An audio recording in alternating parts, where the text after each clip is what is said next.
Praise the Lord. परमेश्वर का धन्यवाद करती हूँ। आप सबको जय मसीह की। आज के सुंदर दिन में परमेश्वर ने सुंदर मौका दिया है ताकि मैं आपके साथ परमेश्वर की सामर्थ्य वचन को बांट सकूं। हमारा परमेश्वर सामर्थ्य है, हमारा परमेश्वर अनुग्रहकारी है, हमारा परमेश्वर जिंदा खुदावन है। प्रभु यीशु मसीह हमारे जीवन के लिए उस स्वर्ग को सिंहासन को छोड़कर इस पृथ्वी में आया और अद्भुत अद्भुत कार्य किया। आज भी वो करते हैं, आज भी वो सामर्थ्य है। जो कोई उस पर विश्वास करता है प्रभु उसके जीवन में अद्भुत कार्य करते हैं। इसलिए परमेश्वर का वचन उसका प्रेरितों की पुस्तक 4:12 में लिखा है, किसी दूसरे के द्वारा उद्धार नहीं, क्योंकि स्वर्ग के नीचे मनुष्य में और कोई दूसरा नाम नहीं दिया गया जिसके द्वारा हम उद्धार को पाए।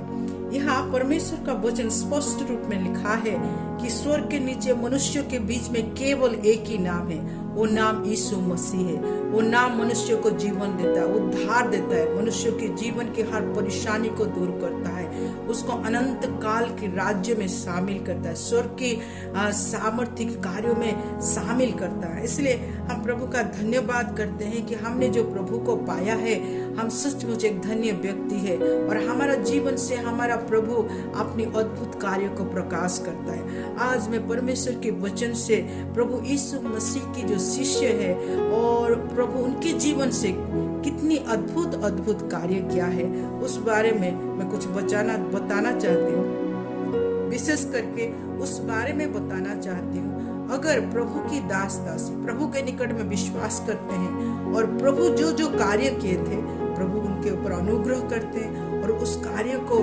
दूसरों के जीवन में करके अपनी महिमा को प्रकाश करते हैं।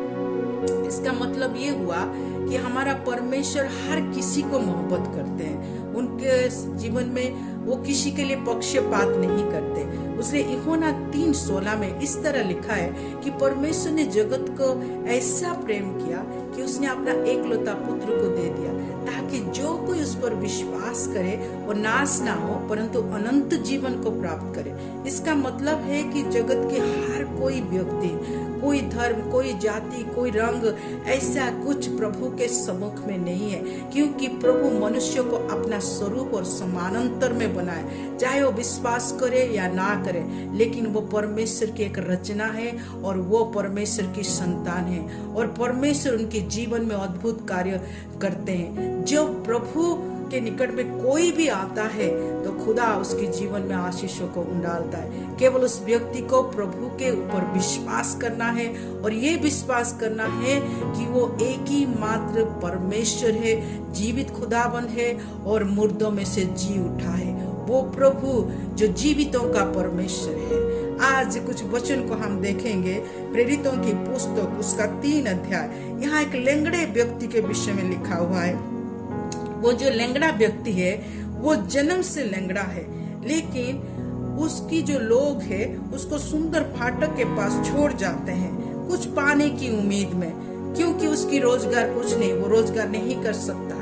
जो भी आता है उस मंदिर में उस पे ऊपर दया करता है और वो कुछ चीजें या कुछ रुपया दे जाता है और उसकी जीवन उसमें गुजारा होता है।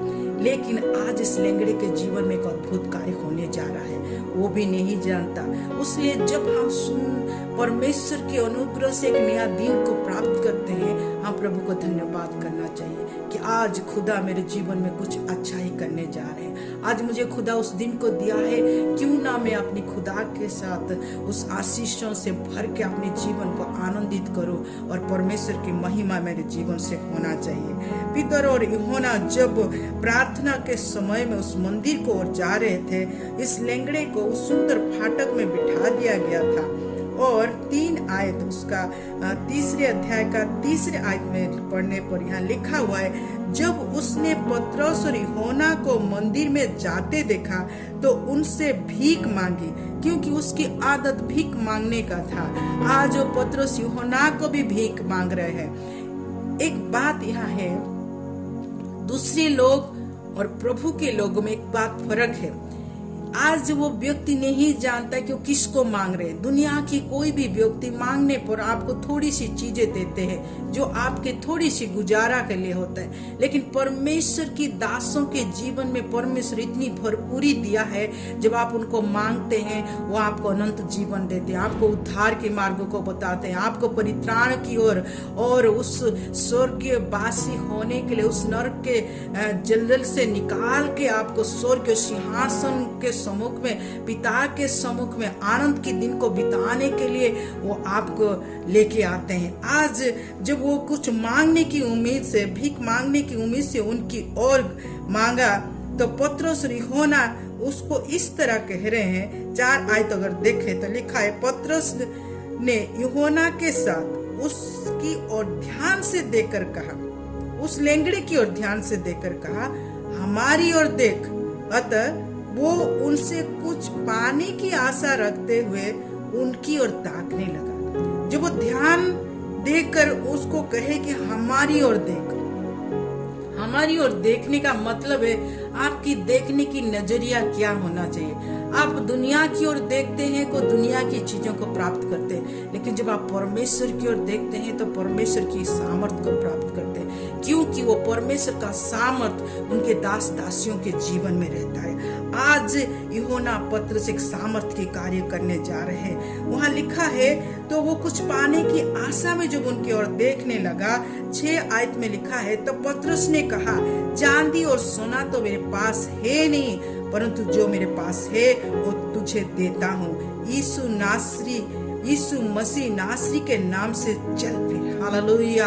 और पतरस और यूहन्ना के जीवन में जो सामर्थ्य नाम कार्य कर रहा था, उन्होंने कहा, सोना चांदी हमारे पास नहीं, दुनिया की बहुमूल्य चीज हमारे पास नहीं, लेकिन एक बहुमूल्य नाम है जो स्वर्ग और पृथ्वी के अंदर कार्य करता है। उस नाम में अंधे देखने लगते हैं, लेंगड़े चलने लगते हैं, इवन की मुर्दे भी जी उठते हैं, क्योंकि परमेश्वर का वचन हमें अभी पढ़ा है, स्वर्ग के नीचे मनुष्यों के बीच में केवल एक ही नाम है, वो श्रेष्ठ नाम यीशु मसीह है। इसलिए पतरस और यूहन्ना ने उनको कहा कि यीशु मसीह नासरी के नाम से चल फिर। अब सोचिए, जो बचपन से लेंगड़ा है, हम थोड़ी देर कहाँ बैठ जाने पर हमारा शरीर अकड़ जाता है, खड़े होने के लिए टाइम लगता है, लेकिन ये जन्म से जो लेंगड़ा हुआ है, उसके जीवन में प्रभु एक अद्भुत कार्य करने जा रहा है। वो नाम जो जीवन देता है, उसके नसों में, उसके बदन में, उसके शरीर में, सेल्स में काम करने लगता है। वो नाम सुनने पर शरीर भी परमेश्वर की आज्ञा में आ जाता है। यहाँ वचन में लिखा है 7 आयत में, और उसने उसका दाहिने हाथ पकड़ के उसे उठाया और तुरंत उसके पांव और टखने में बल आ गया। वो उछल कर खड़ा हो गया और चलने फिरने लगा, और चलते और कूदते वो परमेश्वर की स्तुति करते हुए उनके साथ मंदिर में गया। हालेलुया। प्रभु अद्भुत कार्य करने वाला परमेश्वर है। इस लेंगड़े के जीवन में परमेश्वर आज एक अद्भुत कार्य किया है। हम इस वचन से जानते हैं, यहाँ जब परमेश्वर की दास उसके ऊपर प्रभु की नाम से घोषणा करके उसको चलने की आज्ञा देते हैं, परमेश्वर का वचन यहाँ लिखा है कि उसके पांव में टकने में बल आ गया, वो उछल कर खड़ा हो गया, वो चलते फिरते लगा और चलता कूदता और परमेश्वर की स्तुति करते हुए उनके साथ मंदिर में गया। हालेलुया। परमेश्वर के वचन हमें इस बात को बताता है कि यीशु मसीह के नाम में वो सामर्थ्य है। हम इस वचन से पूरी रीति से जान गए हैं कि जब चाहे आज भी प्रभु की दास दासियां प्रभु की नाम लेके किसी के लिए प्रार्थना करेंगे तो उसके जीवन में अद्भुत कार्य हो जाएगा। अजीजे, मैं एक बात को आपको बताना चाहती हूँ, अगर आज से आपके जीवन में कहीं एक लेंगड़ापन है, आपके फाइनेंशियल में, आपके परिवार में, आपकी मिनिस्ट्री में, चाहे कोई भी स्थिति में कहाँ भी आपको एहसास है कि वो जगह अकड़ गया है, वो काम नहीं कर रहा है, वो बढ़ोतरी नहीं हो रहा है, उसमें मुझे आशीष नहीं मिल रहा है, प्रार्थना कीजिए, प्रभु से मांगिए, यीशु नासरी के नाम से मांगिए और आज्ञा दीजिए, वो लेंगड़ापन दूर हो जाएगा। वो चीजें जो रुक गया है वो खुल जाएगा, वो बंधन जो बंधा हुआ है वो टूट जाएगा। प्रभु यीशु के नाम से हर बंधन टूट जाता है। प्रभु का वचन कहता है अपने दास दासियों के जीवन में जो प्रभु अद्भुत कार्य किया है वो हमारा जीवन की गवाही है और हम जानते हैं, इसलिए उस अधिकार के साथ हम दूसरे के जीवन में वो आशीष को डालने चाहते हैं। आज आपके जीवन में कहीं भी कैसे परिस्थिति क्यों ना हो, प्रभु यीशु नासरी के नाम से उन दुष्टों को आज्ञा दीजिए, वो आपके जीवन से चले जाएंगे, वो लंगड़ापन चले जाएगा, आपके परिवार में आनंद होगा, आपके परिवार में शांति होगा, आपके जीवन में आशीष होगा, आपकी सेवकाई बढ़ने लगेगी। हर बात प्रभु के सामने झुकता है। मैं इसलिए प्रभु का धन्यवाद करती हूँ। और प्रभु का वचन एक बात को हमें बताता है, जो यूहन्ना उसका 15 अध्याय में प्रभु एक वचन को हमें बताते हैं, तो मैं उसको पढ़ के सुनाना चाहती हूँ।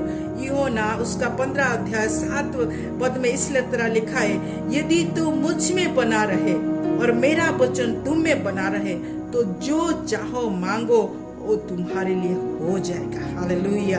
प्रभु का वचन यहाँ साफ लिखा है, कोई भी बात हम प्रभु से मांगने से पहले वो प्रभु यानी कि यदि तू मुझ में बना रहेगा, अगर हम प्रभु में बने रहते हैं और प्रभु का वचन हम में बना रहता है, जो चाहे मांगो, जो चाहे, जो आपकी नीड से, जो आपकी जरूरत है, आप सोचते मेरे लिए ये होना चाहिए, तो प्रभु आपके लिए पूरा करेगा। ये वायदा तब पूरा होता है जब मैं प्रभु में बना रहूंगी और परमेश्वर का वचन मुझ में बना रहेगा। जैसे कि यूहन्ना और पतरस के जीवन में परमेश्वर के सामर्थ्य वचन कार्य करने लगा था, वो पवित्र आत्मा के सामर्थ्य से परिपूर्ण हो गए थे। आज उस लेंगड़े के जीवन में जो आशीषों को उन्होंने उंडाला है, आज आपके जीवन में भी प्रभु डालने जा रहे हैं। ऐसे ही ये वचन प्रभु आपको आज नहीं सुना रहे, आपके जीवन में एक अद्भुत कार्य होने जा रहा है। विश्वास कीजिए, चाहे आपके जीवन में परेशानी हो, आज कोई दुख में हो, आज कोई सोचता है कि मेरे जीवन में और रिहा किया गया है, लेकिन नहीं, आपका जीवन प्रभु का है। आज प्रभु को जीवन को दीजिए, प्रभु से मांगिए, प्रभु मेरे जीवन में कहीं भूल हुआ है, त्रुटि हुआ है, कोई बात हुआ है तो मुझे क्षमा कीजिए, अपने लहू से मुझे शुद्ध कीजिए, पवित्र कीजिए और मुझे नूतनीकृत करके अपने अनुग्रह में मुझे उंडालिए। प्रभु आज मैं आपके सम्मुख में आता हूँ पिता। उस लेंगड़े के जीवन में अगर आप अद्भुत कार्य कर सकते हैं तो मेरे जीवन में भी कर सकते हैं, ये विश्वास होना चाहिए। और वचन में लिखा है, धार्मिक जन केवल विश्वास में जीवित रहते हैं और परमेश्वर अपने धार्मियों को कभी गिरने नहीं देता, वो हमेशा उनको खड़ा करता है, उनके साथ रहता है।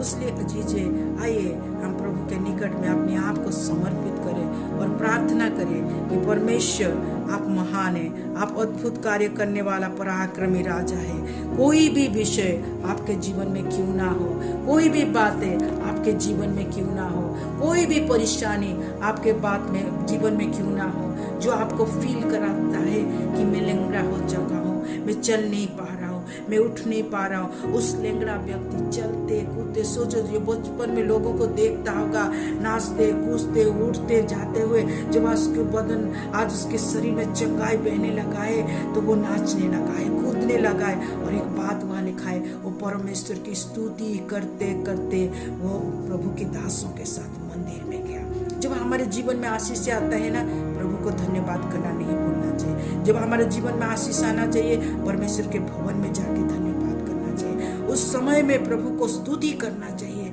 कि प्रभु आप ही एक है जो मेरे जीवन में छुटकारा लेके आया, मेरे बंधन को तोड़ दिया, मेरे जीवन में जो मृत्यु कार्य कर रहा था आपने उसको निकाल दिया। खुदावन का वचन कहता है वो विजय देने वाला परमेश्वर है और उसमें हम विजय से भी बढ़ करें। वो जयवंत परमेश्वर है, वो जय देने वाला प्रभु है।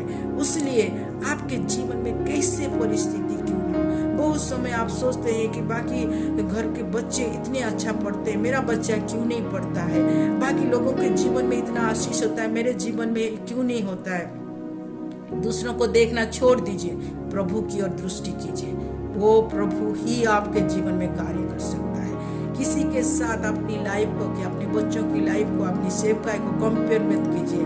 आप यूनिक है, आप स्पेशल है, आपके लिए लिए परमेश्वर का योजना है, उस योजना में बने रहिए, उस दर्शन को लेके चलिए और प्रभु के निकट में प्रार्थना कीजिए। प्रभु, मैं आपके सम्मुख में आज मेरे जीवन को पुनः समर्पित करती हूँ। मुझे अपनी लहू से धोइए, पाकर पवित्र कीजिए और मुझे सिद्ध कीजिए।